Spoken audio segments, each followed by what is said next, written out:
pretty tough watch for most people in the stadium. How did you sort of see the game? Yeah, I agree with that. It's not how AFL footy's supposed to look, but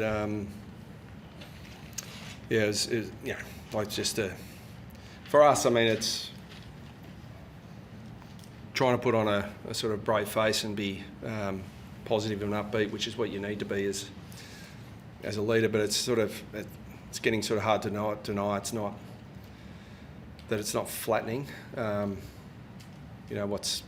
What's happening at the moment, and it's the ripple effect is it has so many challenges. Not just the players that aren't there; it's the players that come in have never played together, and it ends up looking like not a lack of effort and 55 inside 50s, but a complete lack of synergy and connection, and rookie players making rookie errors, which is understandable. But the most important thing for us is to fight our way through it and just deal with the circumstances that are being put in front of us at the moment, and not try and dwell on what we haven't got, and focus more on the privilege of playing AFL footy, of which Oscar Smart's like as excited as anyone to play his first game. But it's for the team and the club, it's I can't think of a situation like this in my time in footy. So it's obviously Nick Martin's almost certainly done his ACL, so that just sends a sort of a shiver down everyone's spine at quarter time when they sort of that word sort of ripples out, and Setterfield, after losing Caldwell to surgery last week, Setterfield looks like he's got a pretty serious foot injury as well. So it's a tough situation, but we just got to find our way through it. Does it feel like you've reached that critical mass? I mean, I know you lost your previous 5 games, but in probably 4 of them you could say you had a really good crack in those games. Does it feel like you've reached a critical mass and being able to play with so many players missing? I think we're asking a lot of guys who haven't played AFL footy before, and we coach them, we train them, and they have delivered. I mean, they've. It's obviously been challenging. The synergy part is the hardest. I mean, you're trying to put together a team that every single week have never played together, week after week, and but again, how can you sort of push on? Well, you can try and generate enough opportunities, and we certainly generated the opportunities. But I think second quarter, it's like 6 points, 80% time in forward half, just looks like.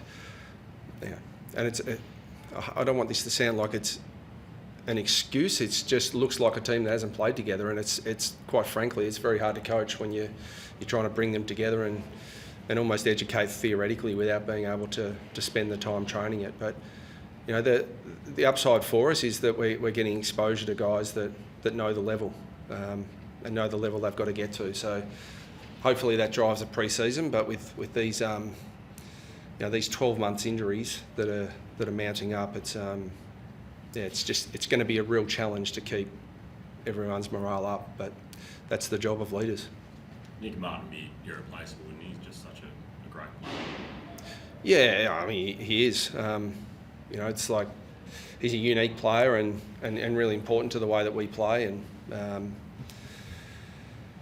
but I think teams can adapt and cover 1 or 2, but when you're talking about half of the team, it's you just got to accept that the synergy's not going to be there. So we've got to simplify our game and try and play based on effort and a simplified system that we can at least adhere to, because it just blasting the ball inside 50 and not scoring. Even though we did a pretty good job of keeping it in there. I think we had 25 forward 50 stoppages. So we weren't scoring, but we were creating stoppages, but then weren't scoring from those either. So that's clearly an area of focus for us. For the viewer watching from home, I mean, a lot of the missed targets, they'd be thinking, how come AFL footballers can't hit those targets? But how much of that is attributed to players not knowing whether others are coming forward or going back, and how much that sort of seeds doubt into the mind of the person who's... Yeah, I some of them are skill errors. The majority are more synergy and connection errors. I think that the common misconception is that the skill error is all on the player with the ball in hand. I mean, if you're kicking the ball to two Coleman medalists, I guarantee it's much easier to kick the ball to them than it is to kick the ball into our forward line at the moment. Nate Caddy's been exceptional. He's well held tonight, but he gives enormous effort. But we're just, again, we've got players that aren't working very well together at the moment, and I sort of give them a bit of a pass on that. But we can't just say, we'll throw our hands up and say that's not going to be good enough. We've just got to work on it as much as we can in a 5-day break so that we can simplify our forward half entries, because at the moment players are trying to invent it, and again they only introduced themselves to Archer May 5 weeks ago. So, you started the game 3 straight, and after they hit 113, is that just must have just been very frustrating for the team from that perspective? Yeah, it was clearly a terrible game, but the second quarter probably summed us up a little bit. It's like, again, it's not. Terrible game doesn't mean terrible effort. It just means comedy of errors. If you can keep the ball in your front half for 80% of a quarter and not kick a goal, there's some serious issues there. Is there a wider concern for the AFL in terms of when they're going to get another team in terms of diluting that talent pool from games like tonight? No, I think there's depth of talent in the country. I mean, I hear that one a bit. If that was the case, you wouldn't get Nick Martin, who's overlooked in draft after draft and comes in as an SSP player. You wouldn't get Sam Durham in the mid-season draft. I think Seth Campbell picked 12 in a rookie draft. The players are there. The issue that I think is a greater issue is that you need time to work with them, and when you're already a young team, and then it gets broken up from players coming in and out all the time. You need to develop that. But I don't subscribe to the fact there's a lack of talent. I just think there's in our case at the moment anyway. It's not the capability, it's the continuity. Imagine as a coach, generally speaking, there'd be a sort of a degree of powerlessness in terms of the ability to control what's happening out there. Was that magnified tonight, given the inexperience of the players for you? There's a way I'd love to answer that, but it's like you've just got to keep fronting up. Like I think you always get to choose your response to whatever's happening to you. When I think the minute you start to think, poor me or poor us or this is unfair, you become a victim. And I think we've just got to face the situation that we're in and make the most of every situation. And it feels like every week I'm talking about some players that are in their first year and performing really well. I think a lot of them struggled tonight, but that's not unusual for first-year players. It's just unusual to have so many of them doing it all at the same time. So, yep, it's frustrating. Hard to coach system when you can't execute it, but that's we've just got to make the most of what we've got, and the opportunities will keep coming. I think what have we had 12 debutants this year, and almost certainly more to come based on tonight. Archie Perkins left out tonight despite all the injuries. What does he have to do to get back in the team?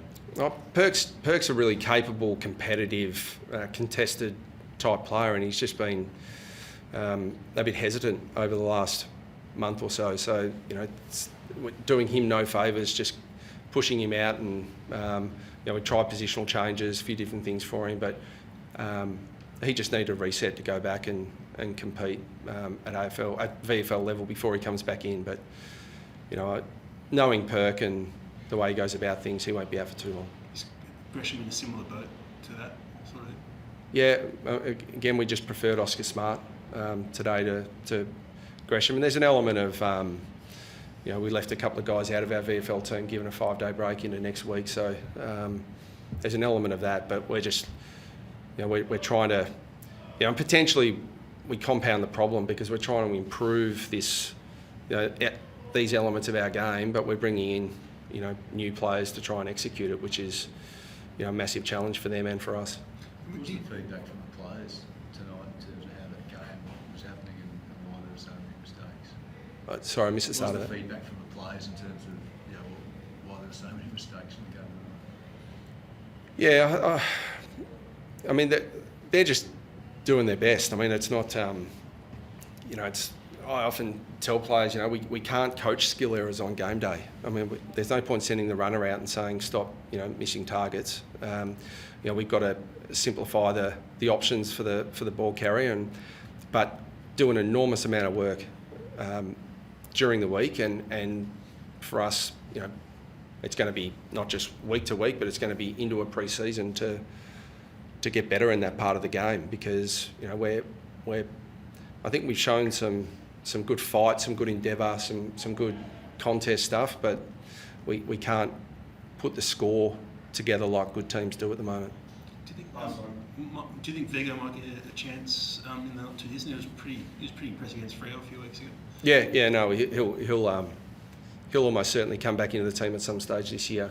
We just, he got a really good lesson from Luke Jackson, but he also showed that he's going to play some AFL footy. So, yeah, he'll get another opportunity at some stage.